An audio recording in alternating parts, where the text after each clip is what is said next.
Hey everybody, it's Johnny Two Face here, back with another reaction video. This time, I'm doing a request which I've been meaning to get round to, so thank you for the request, and sorry it took so long, and also as a rarity, I'm reacting to a video that's nearly an hour long, all in one recording. Usually I break these down into 2 or 3 parts. So this time I'm reacting to Reform or Revolution 1830 to 1832 by Historia Civilis. Now, I've seen a couple of their videos before, and I've also reacted to a couple of their videos before, and they seem to be quite informative and quite well put together as in regards to information, and in a ways, like, we all hear the main stories from history, but sometimes channels like this sometimes do help fill in some of the gaps that we might need to know about. But I'm sure there's a better way for me to say that, but for the life of me, I just couldn't think of it. But yeah, might as well get to the usual disclaimer that when it comes to reacting to historical content, if I don't show so much to be what is considered a proper reaction, it's probably obvious I don't know much about the subject at hand. If I do know anything, I'll most likely pause the video to give my input or ask any curious questions, which hopefully will be asked in the comments. With that being said, the link to the original video will be in the description down below. Please go and check out Historia Civilis and hopefully support and subscribe to their channel. And not much I can say, so I'm just going to full screen that. Bring this up. And yep, captions are on for historical videos. And let's get into this. Turn that down a bit. Strange to cause liberalism all over the world. The reign of Metternich is over. Viscount Palmerston, British Foreign Secretary, 1830 to 1851, and Prime Minister, 1855 to 1865. Okay. Of course, I remember because Metternich was 19th century Europe's most influential statesman, but also, if I remember rightly from about the former videos about, especially about the Congress of Vienna, he was dare I say, a hardline conservative politician, and also Austria's foreign minister.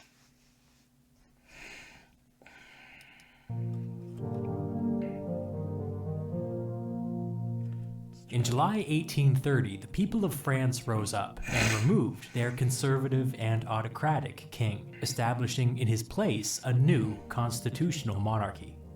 The July Revolution hit Europe like a thunderbolt, but it was not unique.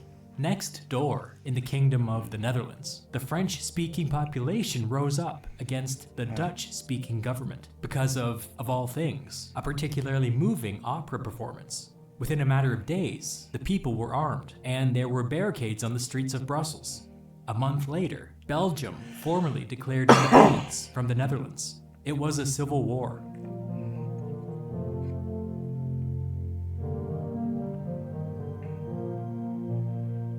The King of the Netherlands responded to the crisis by inviting the 5 great powers to intervene, but he received a tepid response. The great powers each had their own problems at home. Over in northern Italy, there were significant liberal revolts that were inspired by the July Revolution in France. Austria was genuinely afraid that their entire network of states in northern Italy was about to collapse, so they invaded. Metternich, the Austrian architect of the post-war order, wrote at this time, "My most secret thought is that old Europe is at the beginning of the end." In the German Confederation, internal divisions between liberal and conservative states were growing, which led to confusion and dysfunction when trying to figure out how to respond to the liberal revolts across Europe.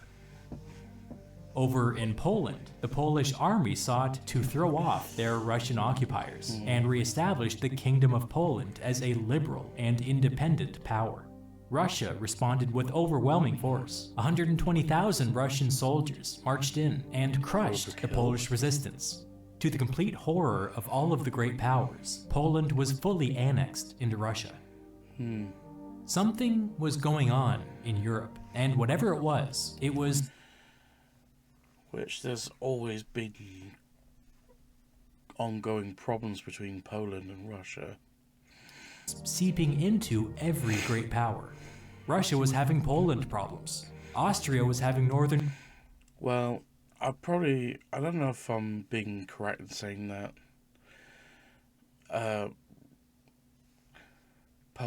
Poland is one of the most screwed over nations in Europe, but again, I could be wrong. Italy problems. Prussia was having German Confederation problems. France was obviously going through it, as they had just overthrown their government. Britain, much like France, was having its own internal problems. Revolution was in the air. Britain was the most powerful great power, but it was in a unique position because it was sitting atop a fragile empire spanning the entire globe. An empire envied by every great and non-great power. If Britain fell into civil war, the empire would be largely undefended, and every European state with a bit of ambition would feel compelled to make their big move. The prize... I think during the Napoleonic Wars, that's what was called...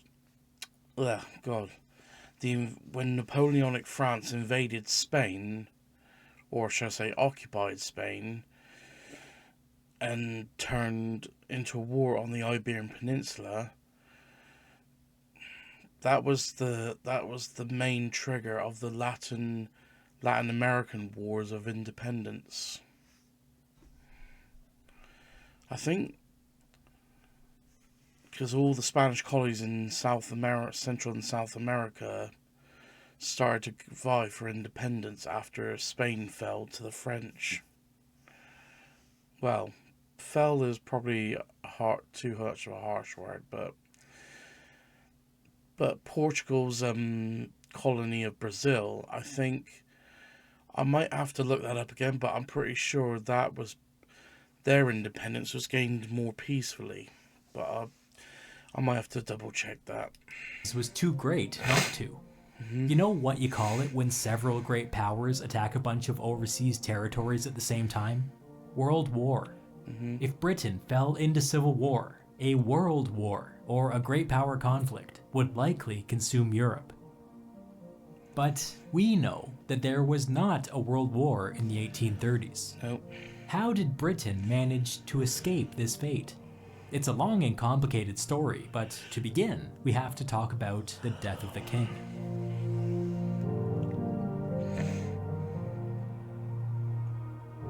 Britain's King George IV died on June 26, 1830, just as France's Charles X was preparing to issue the Four Ordinances, which triggered the July Revolution.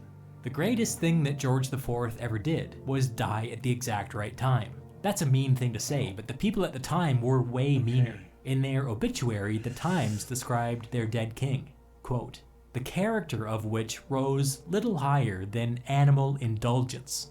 The people hated him. He was a glutton and an ostentatious spender during bad economic times." A couple of days later, the paper couldn't resist going back to get one last kick in. Well, I'm pretty sure a lot of European monarchs got that sort of headline. Quote, "There was never an individual less regretted by his fellow creatures than this deceased king." Stop, he's already dead. George had 10 children, but none with it. So basically the attitude of newspapers has barely changed. Usually I'd say like the bosses of newspapers or news companies have very little to no empathy. So there's no much surprise there then. His actual wife, "You had one job, idiot," and so the crown passed to his 64-year-old brother, William. William IV was a Navy man. Boats. Energetic, charismatic, he liked mixing it up with people, which was a breath of fresh air after the long, dark years under his out-of-touch brother, and their father, the mad King George III. Paradoxically, though, historian Edward Pierce describes him as, quote, "a man whose natural common sense was warped by an ignorant and irrational fear of the working class." He was, after all, a 19th century monarch. He liked people, but, the right kind of people. Nobility, yeah. The Conservative Prime Minister Liverpool had died in office after almost 15 successful years at the helm, as did his successor Canning after only 118 days in the big chair, RIP. Now, the Conservative Prime Minister was the Duke of Wellington, the hero of Waterloo. Yes, the Conservatives had been remarkably successful in Britain ever since the outbreak of the French Revolution 41 years ago. But with peace, the Conservatives were kinda losing their mojo. Historian Eric Hobsbawm argues that throughout the 1820s, Britain was increasingly caught up in anti-revolutionary hysteria. They were quite literally stuck fighting the last war, which was increasingly producing political paralysis. What does Hobsbawm mean by anti-revolutionary hysteria? The most striking example was the Peterloo Massacre of 1819, where the government completely overreacted to 60,000 peaceful protesters by ordering a cavalry charge. The carnage was horrific. 500, 700 injured, over a dozen killed. The protesters were calling for reform. More on this later. But the Conservatives sensed revolution around every corner. There were incidents like this every year. Peaceful protests met with an overwhelming military response. The Conservatives were losing touch.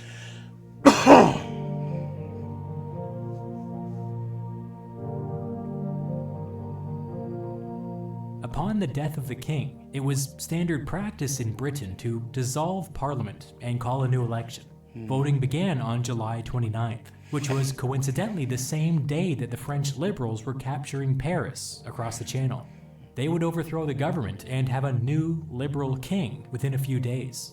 As the British were voting, the remarkable bravery of the French liberals were on their minds. The British election of 1830 returned the following results: 333 seats for the Conservative coalition, 291 seats for the Liberal coalition, 34 seats for other groups. It was a disastrous result for the Conservatives. They lost 100 seats in the election and barely held on to power with a majority of just 8.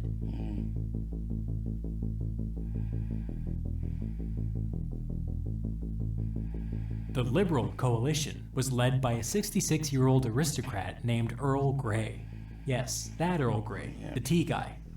In November, King William IV opened Parliament.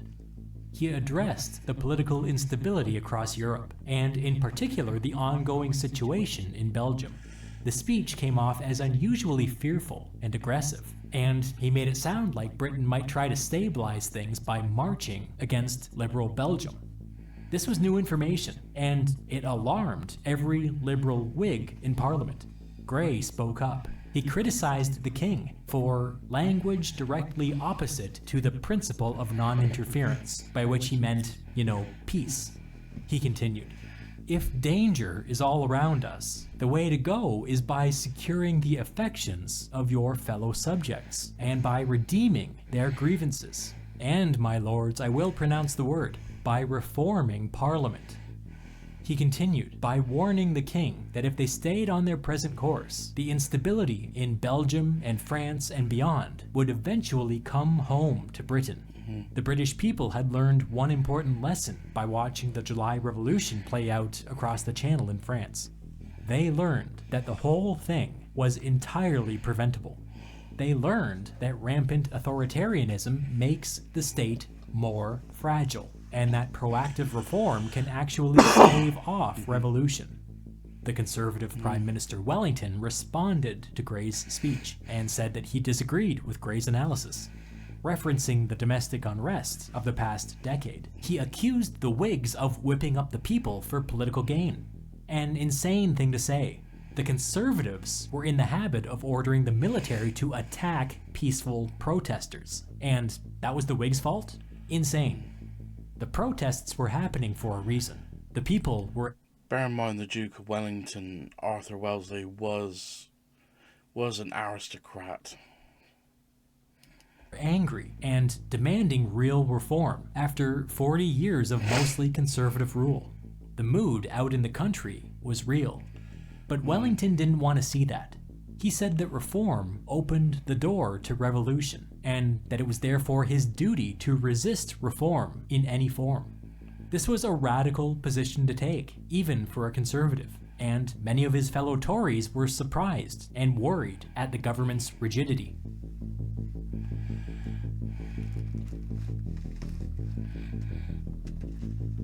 I need to explain what precisely I mean by reform.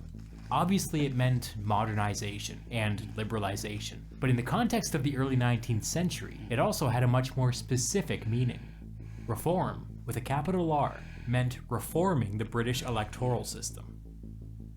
We cannot proceed until you, dear viewer, have a foundational understanding of the British electoral system as it existed in 1830. I know. I'll make this as painless as possible. Good luck. If I had to put it simply, I would say that their electoral system had not been meaningfully updated in 500 years. They were literally operating under a medieval set of rules.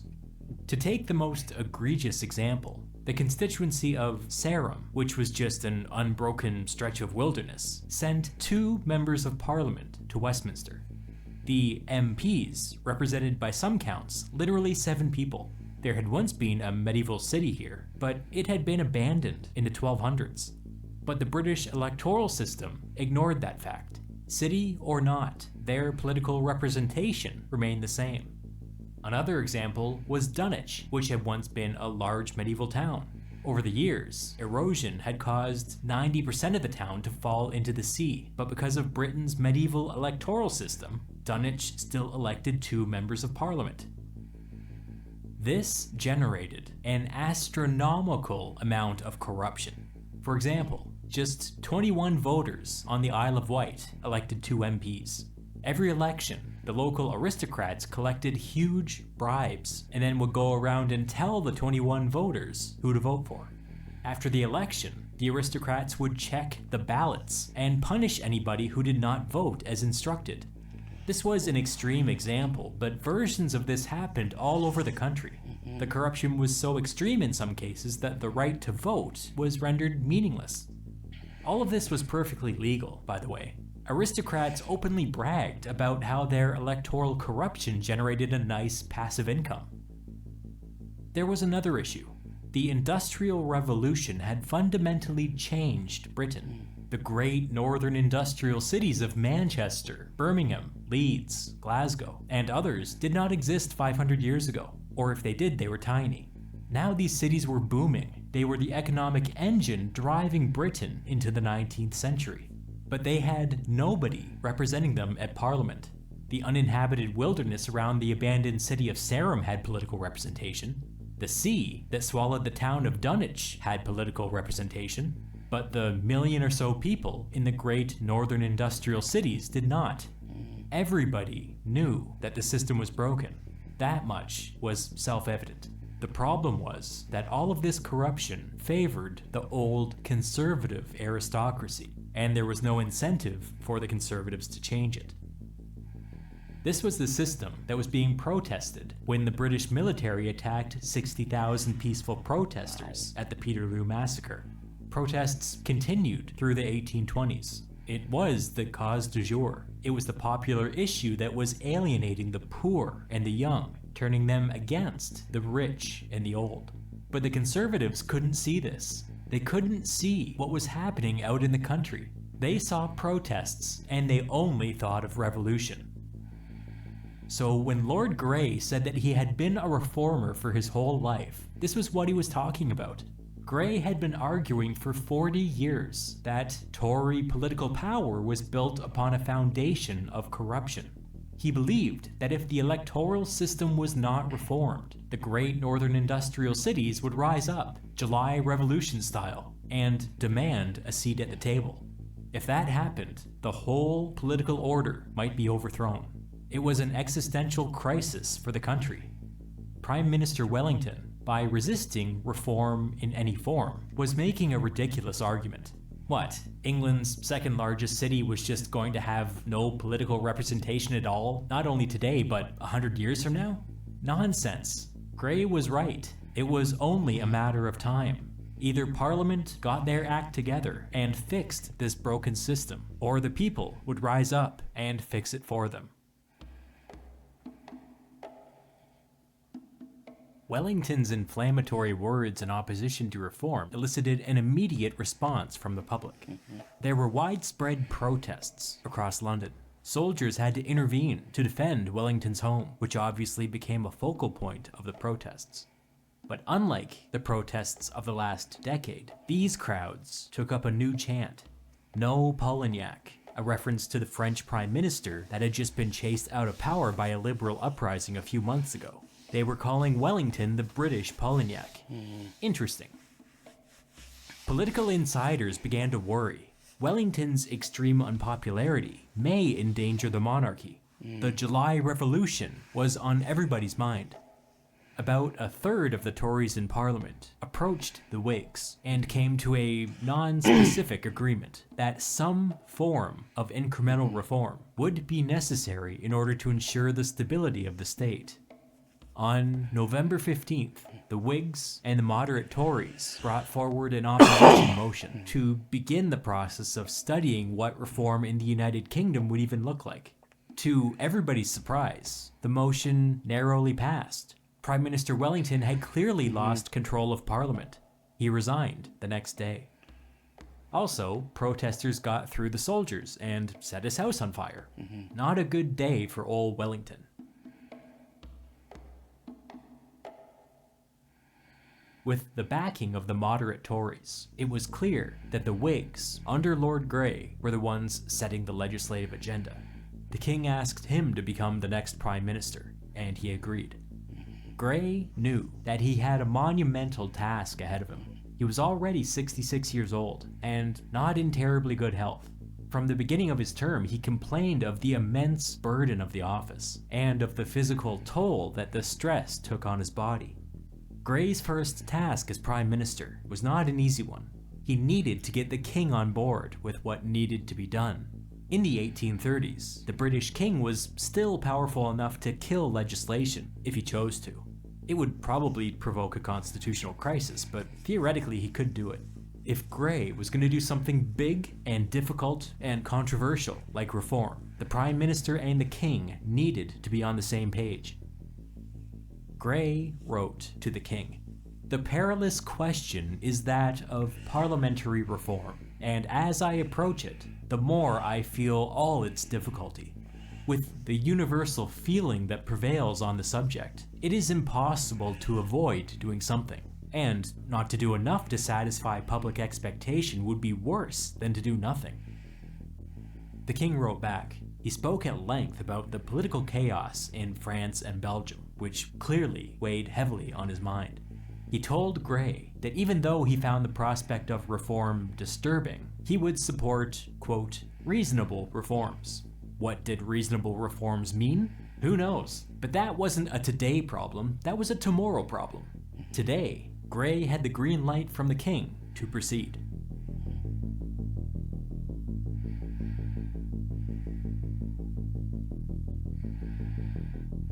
One thing that you need to know about the British Parliament is that it was, and is, bicameral. There's the House of Commons and the House of Lords. Prime Minister Grey was a member of the House of Lords, and so he needed somebody else to take the lead in the House of Commons.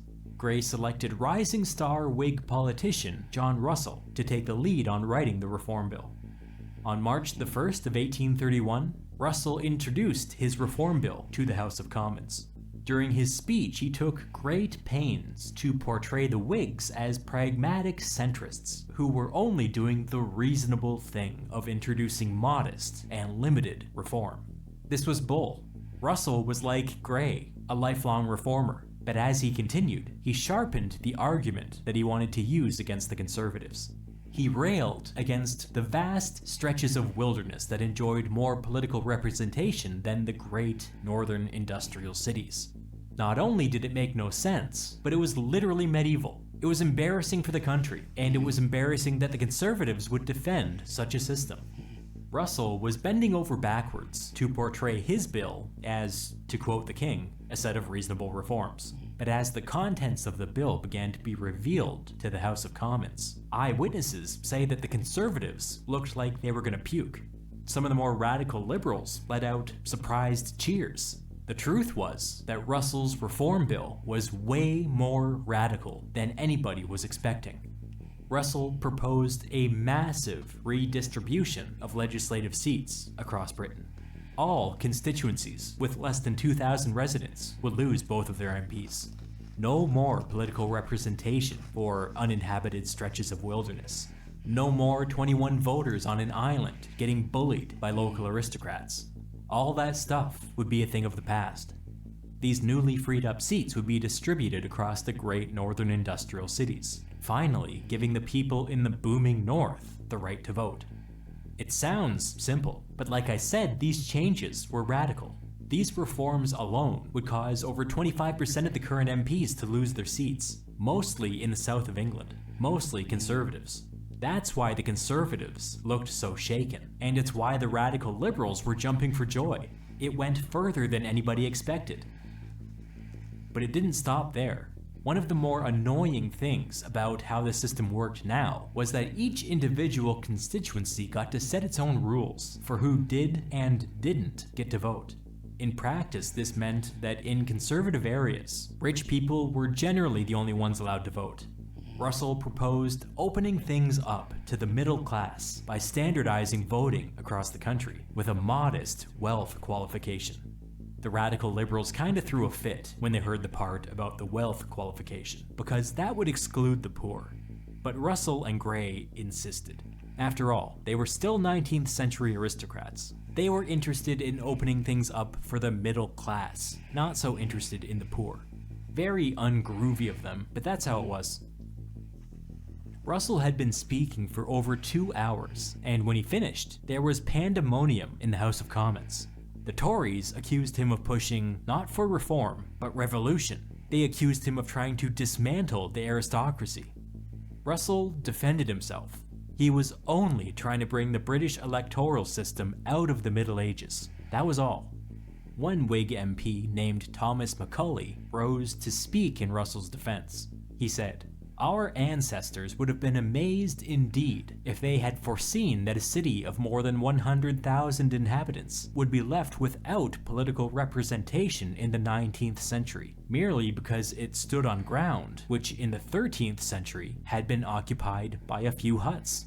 He told the Conservatives that Russell wasn't pushing revolution, the status quo was inviting revolution. He warned them that if no action was taken, the aristocracy, the country, and even the king himself would be in danger. Debate began in the House of Commons, and it dragged on for weeks. Day by day, Russell continued his fierce defense of the bill. He repeatedly pointed to the July Revolution in France, which was still fresh in everybody's memory. How was it caused? He asked. Were Charles X and his ministers too ready to come forward with plans of reform? No, obviously not. Russell continued. If the people were properly represented, they would not make that revolution. Hey, look at that. John Russell just made my argument for me. The lack of reform and the rising authoritarianism in France in the 1820s made the state increasingly brittle, and then in July of 1830 the state shattered. Russell was arguing, and I completely agree with him here, that Britain, by resisting reform, was walking the same path. The conservative Tories started to get worried that their opposition to the bill wasn't getting through to the public. They changed tactics. Of course they supported reasonable reform. Who wouldn't? It's reasonable. But why was Russell in such a rush? Why was he trying to shove this giant bill down their throats without a robust debate? This is a classic tactic. Can't criticize the policy, criticize the process. You might ask yourself, If the Conservatives didn't like how Russell was doing things, where was the Conservative Reform Bill? My dear boy, it didn't exist, of course. But you already knew that, didn't you? The Conservative response to the Reform Bill was to introduce their own bill to pause all discussion of reform for 6 months. They said that they wanted time to study the issue. A lie, obviously. They could see that Russell's Delay arguments were tactic. beginning to catch fire with the public and wanted to put a stop to that. Catch fire. That's foreshadowing. Okay. The proposal came to a vote. For many minutes, you could hear a pin drop in the House of Commons as the Speaker struggled to nail down an accurate tally. But finally, the results were announced. Those supporting a pause, 301. Those against a pause, 302. This is kind of getting ahead of ourselves, but based on how the British people would respond to later events, there's no doubt in my mind that if the vote to pause had passed, somebody would have tried to overthrow the government. I don't know if they would have succeeded, but they would have tried. One vote from a completely different Britain, and therefore a completely different 19th century. Politics are so much fun, dude. Yeah. The Tories were obviously disappointed. Probably different, a lot different to today's politics, where politics nowadays, I swear, every now and again when it comes on, just makes my brain malfunction when you see how politicians in this country act nowadays. At the setback, and so Let's they leave that adopted a new tactic. They proposed an amendment to Russell's bill that would prevent the destruction of any constituencies. It sounded innocuous enough, but as we've already established, it undermined the very foundation of reform.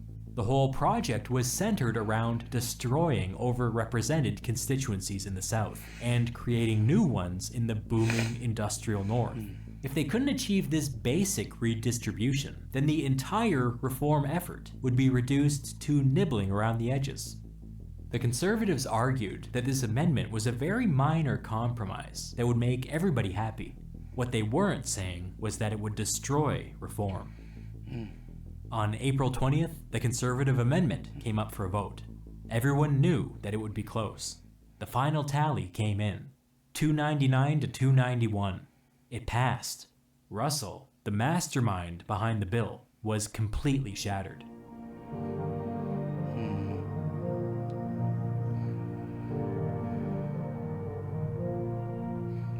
Stinging with defeat, Grey met with his cabinet to consider their next move. They all agreed that without the ability to destroy seats in the South and create new ones in the North, reform was dead. The Prime Minister had clearly lost control of Parliament, and so he formally asked the King to dissolve Parliament and call a new election. Grey also used back channels to privately inform the King that with the defeat of reform, the cabinet was extremely concerned about public unrest. They felt that if they could immediately announce new elections, then maybe the people on the streets wouldn't resort to violence. If, on the other hand, there was no peaceful way for the people on the streets to express their frustrations, then there was no predicting what they may do. Exhibit 582 of elections being a release valve. The King was on the fence. He was probably thinking that since a Conservative amendment had passed, then maybe there was no need for an election. Maybe the next Prime Minister should just be one of the Conservatives. Ultimately, the King decided that the Whigs were probably right. Nobody was in a position to lead this divided Parliament. He may have come to this decision because a group of Conservatives tried to influence him in a way that he found annoying. But you know what? We count those. The King announced his final decision in a written proclamation and said very explicitly that he hoped that this election would clarify the issue of reform once and for all.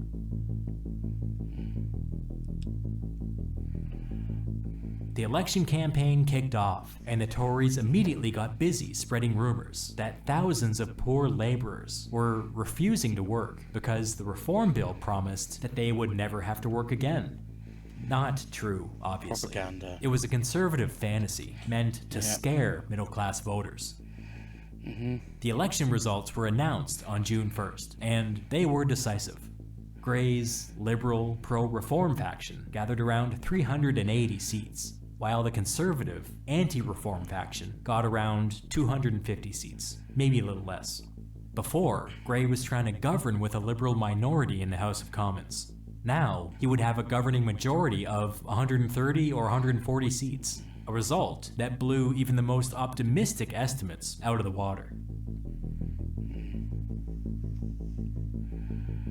A couple of months later, a massive crowd of protesters marched through the streets of London, with the stated goal of presenting a pro-reform petition to the king. The numbers given for this are all over the place. I've seen as low as 70,000 and as high as 300,000. But either way, at the time it was probably the largest protest in British history. The king refused to meet with the petitioners out of concern for his personal safety. A very legitimate concern, I would argue. But the crowd took it as an insult and started to get restless. The police were instructed to pull back out of fear that their presence might antagonize them further. In an effort to diffuse the tension, Prime Minister Grey reached out and offered to meet with the leaders of the protest. They agreed, but they came in hot. They demanded that Grey force the king to create enough liberal lords to pass the bill. Grey immediately got defensive and told them that the Prime Minister couldn't force the king to do anything.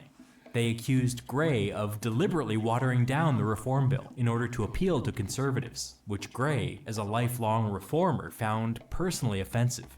They attacked Grey and the Whigs for coming to reform late, only after it became politically popular. This really upset Grey, who had been down in the trenches fighting for reform for 40 years. The meeting went late into the night, and both sides left angry. I would note, however, that Grey wanted to meet with the leaders because he was afraid that the protest was going to turn into a riot. There was no riot. Mission accomplished. Hot off of electoral success, Russell introduced his reform bill to the House of Commons for the second time. The bill spent the entire summer snaking its way through committee, and by early September it emerged relatively unaltered thanks to the massive Liberal majority. This should have been cause for celebration. The bill was one step closer to passage, but the reformers in the House began to worry. They had expected to pick up some Tory support through the committee process, but they didn't. The Conservatives were holding firm. They didn't even try to influence or water down the bill. That could only mean one thing. Grey began to have secret discussions with his fellow Liberals, brainstorming what they would do if the House of Lords simply refused to pass reform. This was a tricky situation. They could win all the elections they liked, but if the House of Lords refused to pass the bill, the House of Lords refused to pass the bill. Together, they could only come up with one solution, and it was the same solution that the radical protesters had approached Grey with months earlier. The king had the power to appoint people to the House of Lords at will. Theoretically, he could appoint enough liberals to assure passage of the bill. There was one catch though, and it's what Grey told the protesters when they brought it to him the first time. Nobody could force the king to do this. He had to come to this decision on his own.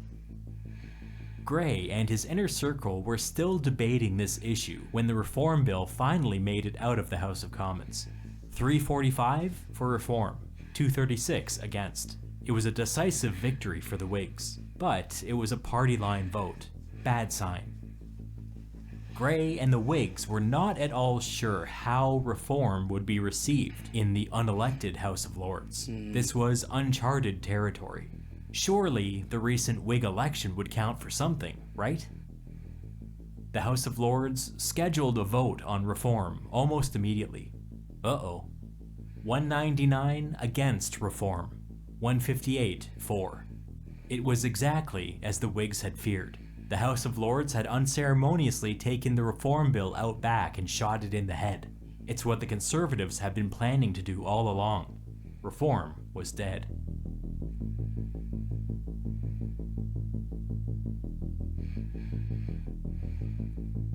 The reaction was immediate. Crowds gathered outside of Parliament, and as the Lords left the building, they were pelted with both objects and insults. Over the next 4 days, the homes of several prominent lords were besieged by angry mobs, and some were even stormed and looted. Many members of the House of Lords chose to go into hiding. The unrest quickly spread.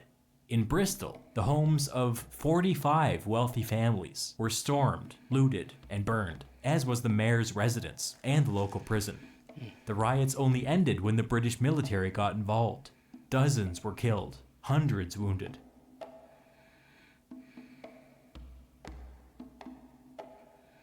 The Bristol riots were the most dramatic outburst of violence, but it was by no means an isolated incident. There were similar riots across the whole country. In Paris, the wife of the British ambassador wrote an ominous letter saying that the British had just, quote, made their own 25 July, which of course was a reference to France's July Revolution. The breadth of the riots were proving to be a real problem. There were only about 25,000 British soldiers on the entire island, and while that may sound like a lot, most of them were already busy protecting assets like government buildings and armories and ports, meaning that, practically speaking, they could only deploy to maybe 2 or 3 cities at once. Dozens and dozens of cities and towns were just left to burn. You might recall that with the July Revolution, it only took 3 days for France to fall. A British Revolution was now firmly on the table.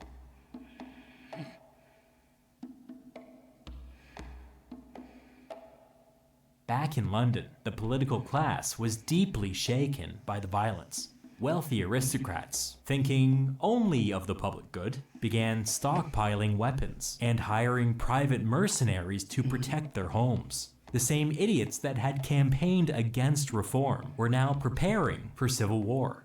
Was it worth it, fellas? A radical left-wing newspaper named Poor Man's Guardian, amazing name, ran a front-page story titled, "What Will William Guelph Do?" Guelph was the family name of the king. They were being deliberately disrespectful. The article called on the king to create at least 100 liberals in the House of Lords to ensure the passage of the Reform Bill. It went on to remind readers of the violence that Britain was seeing. It was only a matter of time before one of the lords was killed. The article went on to argue that the House of Lords and the king were intrinsically linked. As one went, so went the other. The paper was dancing around it, but they were saying that it was only a matter of time before the people rose up and killed the king. The article concluded with this chilling statement about the British monarch. He cannot save himself. He must go sooner or later, so let him do some honest work before he goes. The Times, a much more mainstream paper, wrote the following. What have the Lords done? They have done what they can never undo. The House of Lords will never again be on the same foundations in the confidence of the people. Continuing later. The nation... The thing is, when you read it, when you see this, you make it wonder, how does Britain still have a House of Lords? But yet somehow this country managed to make it exist into the modern day. Willed it. The Lords forbade it. Will the nation give way, or will the Lords?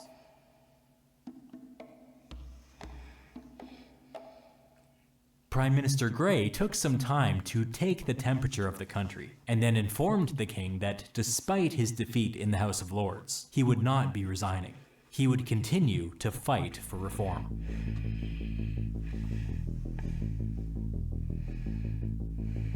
Parliament reopened about a month later, and in his speech the king spoke of the riots that had briefly taken hold of the country, and then urged Parliament to take up the issue of reform once more. On December the 12th, Russell introduced his reform bill for the 3rd time. Robert Peel, the heir apparent to the conservative Tory faction, rose to speak. The rest of the Tories watched closely. He said that while he still opposed Russell's bill, he no longer opposed it because he believed that reform would bring about a revolution in Britain. He said that he was not opposed to all reform, and in fact, many aspects of British life were in dire need of reform. But, he said, this specific bill went too far. Clearly, the riots had spooked the Tories. Peel was now saying that unlike Wellington, he was flexible, and more importantly, he was telling his fellow Tories to back off. The Conservatives listened. The bill sailed through its initial votes with even larger margins than before, with dozens of Conservative abstentions. Clearly, the experience of angry mobs trying to burn down their homes had an effect on them. The Reform Bill passed out of the House of Commons with no difficulty, 355 to 239, similar to what it got last time. But the problem remained with the House of Lords. Grey and his allies were worried. If reform went down in defeat again, there was no telling how the country might react. Grey felt that he had no choice but to urge the king to create enough new liberal peers to overwhelm conservative opposition. Less than a year ago, Grey was telling a group of protesters that the Prime Minister couldn't force the king to do this. Well, the riots had changed things. Everything was on the table now. Creating liberal lords to pass legislation had been done before, but not for more than 100 years, and back then only 12 new lords were needed to stabilize the government. This time, overriding conservative opposition might require 40 or 50 lords. Grey knew that the king wasn't that keen on reform to begin with. There was no way he would go for such a radical scheme. At the beginning of the new year, the king and Prime Minister Grey got together for a lengthy meeting.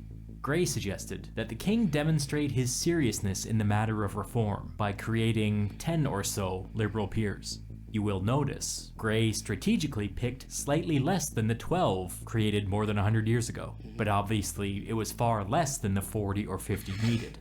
Grey was hoping that the Conservatives would take this threat seriously, and that there would be no need to go further. The king was reluctant to create any peers at all, but after talking it out with Grey, he agreed to appoint the sons of some existing liberal lords. In the king's mind, this would be less bad, because it would just be a temporary thing. Over the years, as the sons inherited their father's titles, everything would return to normal. Grey eagerly agreed with all of this. Whatever you need to tell yourself, man. As the discussions went on, the king said if they could agree to limit themselves to the sons of existing lords, then he would be comfortable appointing more than Grey's proposed 10. They agreed on up to 21, although the king had some conditions. First, no radicals, no agitators, no rabble-rousers. Fine. Second, this was to be a one-time deal. The king didn't want Grey coming back, asking for more lords later. Not fine. 21 was still far short of the 40 or 50 they would need to pass this thing. But Grey thought that it was a miracle that the king was agreeing to any of this, so he accepted his conditions and got to work.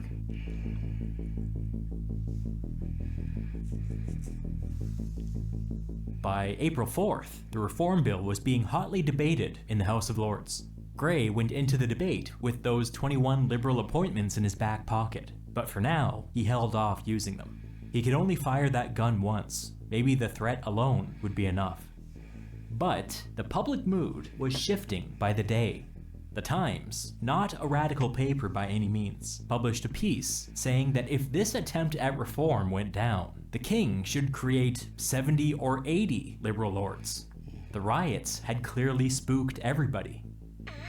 In the House of Lords, the former Prime Minister Wellington, as always with his finger on the pulse of public opinion, continued to stubbornly attack the Whigs, saying that if they continued down the path to reform, then revolution would become inevitable.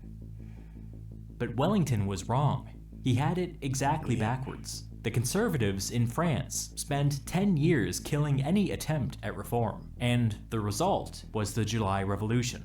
The Conservatives in Britain had also spent 10 years killing any attempt at reform, and the result so far was rioting throughout the country.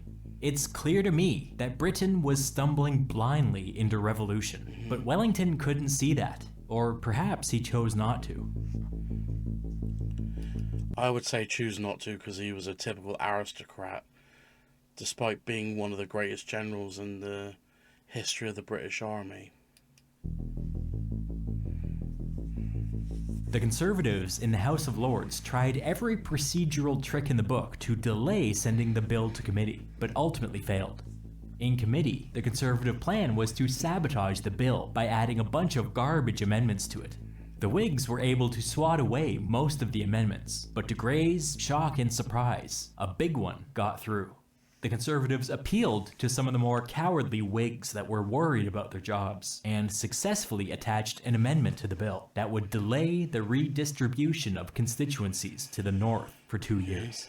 Redistribution was the centerpiece of reform. They needed it to empower the great northern industrial cities. Grey had been defeated for a third time.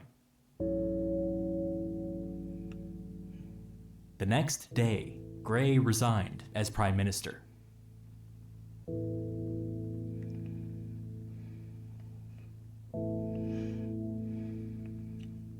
When the people learned of Reform's defeat and Grey's resignation, protests erupted all across the great northern industrial cities, including an estimated 200,000 in Birmingham alone. These protests were unprecedented in scale. One prominent Reform pamphleteer wrote, "Every man you met seemed to be convulsed with rage." The Times wrote of the undercurrent of revolution that they were sensing out on the streets. Every man, without exception of age or calling, asks his neighbor this question: what is to be done?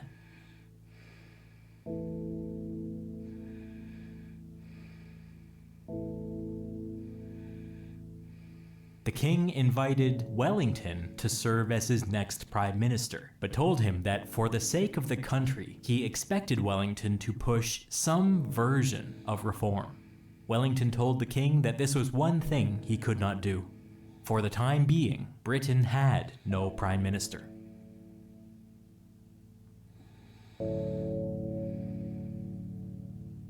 A couple of days later, while appearing in public, the previously popular King William was booed and hissed.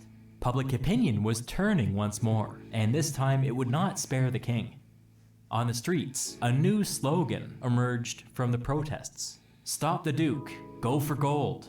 They were talking about the Duke of Wellington, obviously, the face of the opposition to reform. The protesters advocated two actions. First, they told people not to pay their taxes until reform was passed. Obviously, this was illegal, but what were they going to do? Arrest 1 million people? Second, they began telling people to protest the government by withdrawing their life savings from the Bank of England. Stop the Duke, go for gold. You're probably thinking what I was thinking when I first read this. Oh, a symbolic gesture. No, oh no. Within a matter of days, 25% of the total deposits in the Bank of England were withdrawn. The maniacs, they actually did it. They created a financial crisis. As the protests grew and the financial situation deteriorated, one conservative Tory finally saw the writing on the wall. He said in a speech that the king was only left with two choices: either let Grey come back as prime minister or flee the country. They were on the brink of revolution. Even the conservatives could see it now. The king folded. He begged Grey to come back as prime minister. Grey agreed to come back, but he had conditions. Either the king had to agree to create up to 50 liberal lords, or the conservatives had to agree to drop their opposition. They couldn't do this anymore. The survival of Britain was at stake. Reform had to pass. The king told Grey that he would try to convince the conservatives to back off. But apparently this didn't go very well, because within a few days he wrote to Grey to tell him that he would begin to work on a list of 50 potential liberal lords. While all of this was going on, debate continued in the House of Lords. The Tories said all kinds of things about Grey. They accused him of personally orchestrating the violence on the streets. They accused him of advocating revolution in Britain. They accused him of trying to abolish the monarchy. They accused him of trying to establish a democracy. Okay, that last one was kind of true, but still. Grey took it all in stride, but the man looked like death. The stress of trying to push reform for these 19 months had taken a profound toll on his body. The man basically wasn't sleeping and was suffering from chronic headaches. He rose to respond, but his voice was so weak that his fellow lords struggled to hear him. Halfway into his speech, his strength gave out and he had to sit down. At this crucial moment, a rumor began to spread in the House of Lords that the king was preparing to name 50 or 60 liberal lords to the body. Who started this rumor? Unclear, but my guess is that Grey had something to do with it. The Conservatives believed the rumor and were officially freaking out. Outside of the House of Lords, Robert Peel called an emergency meeting of moderate Conservatives. They agreed that 50 or 60 liberal lords would spell disaster for their movement. They would lose control of the House of Lords for a generation. It wasn't worth it. The moderates all agreed to step out of the way of reform.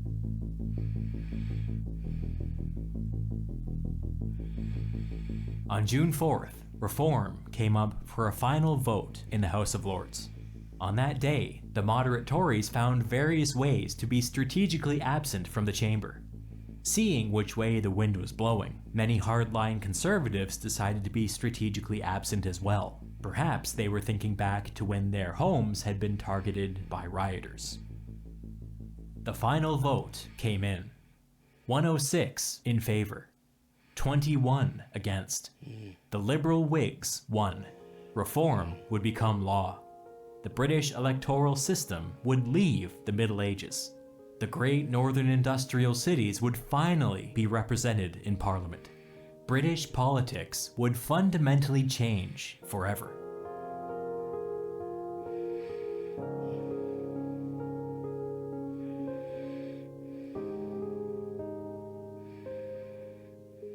There were spontaneous public celebrations all across Britain. The Times publicly called on the king to come out and take part in the festivities, but the king was so humiliated by how things had gone down that he refused. In fact, he wouldn't even appear publicly to give his royal assent to the bill.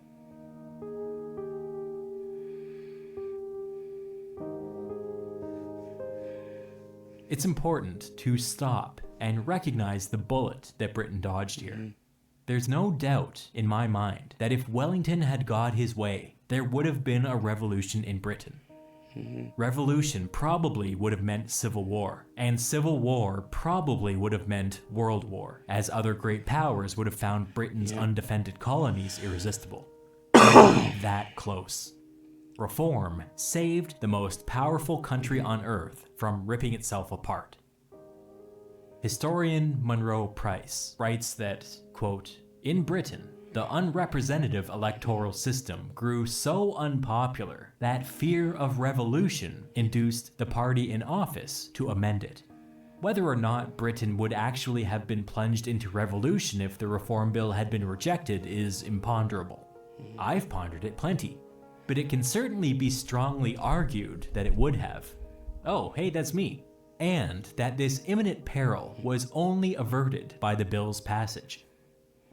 Historian Eric Hobsbawm, who I always trust when it comes to stuff like this, says, quote, "Something not unlike a revolutionary situation might have developed in 1831 to 32, but for the restraint of both Whig and Tory parties." He's being a little bit kinder to the moderate Conservatives than I would be, but sure, they get a tip of the cap for being strategically absent when it really mattered.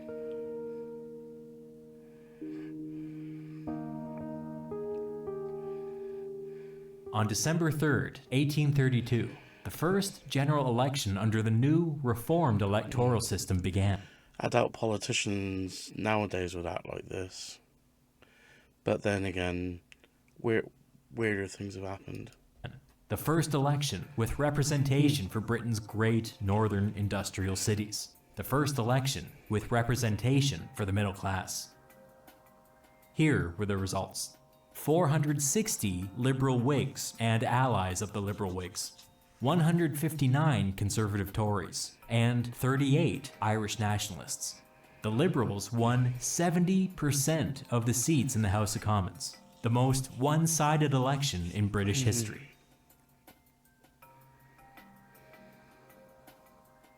The 1830 July Revolution in France and the 1832 Reform Act in Britain were kind of twinned events, two sides of the same coin. One ended with the government being overthrown, the other ended with reform, but both of them could be called liberal revolutions. Reform stabilized Britain, and then Britain in turn stabilized Europe. There was no World War in the 1830s, and in fact, Europe was allowed to peacefully transition into a new liberal era. It was an historic achievement, and it would have been impossible without the leadership of Grey.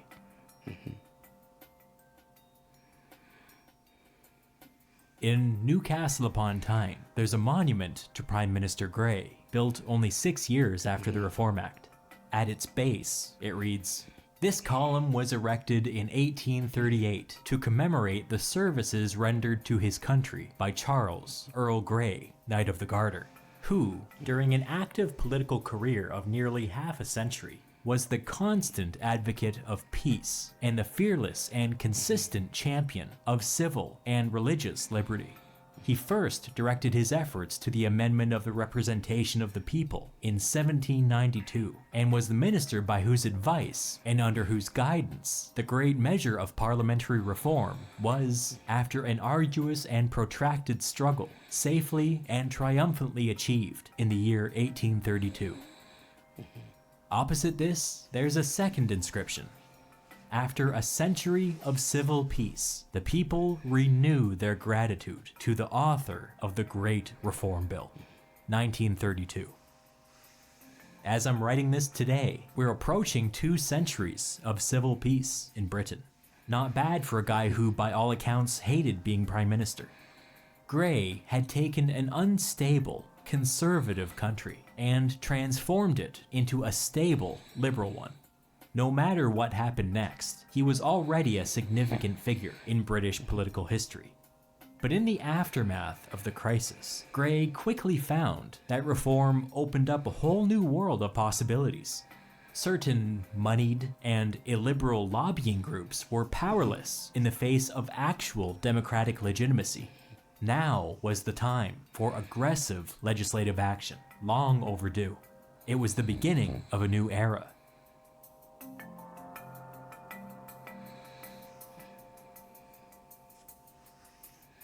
It was clear that the immediate danger had passed, but the question was, how long could Britain remain a stable, liberal country? The island was at peace, but what about the colonies? The sad truth was that Britain's liberal revolution stopped at the water's edge. The colonies were still as authoritarian as ever, only held in check at the barrel of a gun. Most British colonies were just one uprising away from revolution. The status quo was not sustainable. Grey's job was only half done. If he could take the liberal revolution one step further and extend it out into the colonies, then Britain would be able to remain a stable, liberal country not just today, not just tomorrow, but for the rest of the century. How could he do this? By fully eradicating slavery in the British Empire.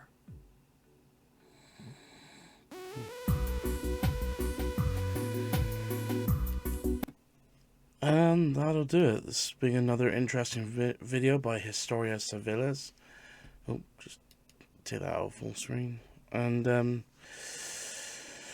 yeah, so basically Britain, the British Empire for the time dodged a bullet, and as you can see, like, British politics, even today, is a massive, monumental headache. And every country needed reform at some point, but unfortunately conservatives love to, preserve things to the rich, and have the cheek to wonder why people might tend to revolt, or just revolt anyway. But anyway, you get the gist. So, there's not much more I can say to this, so if you like this reaction, please like, comment, and subscribe, and I'll see you in the next video.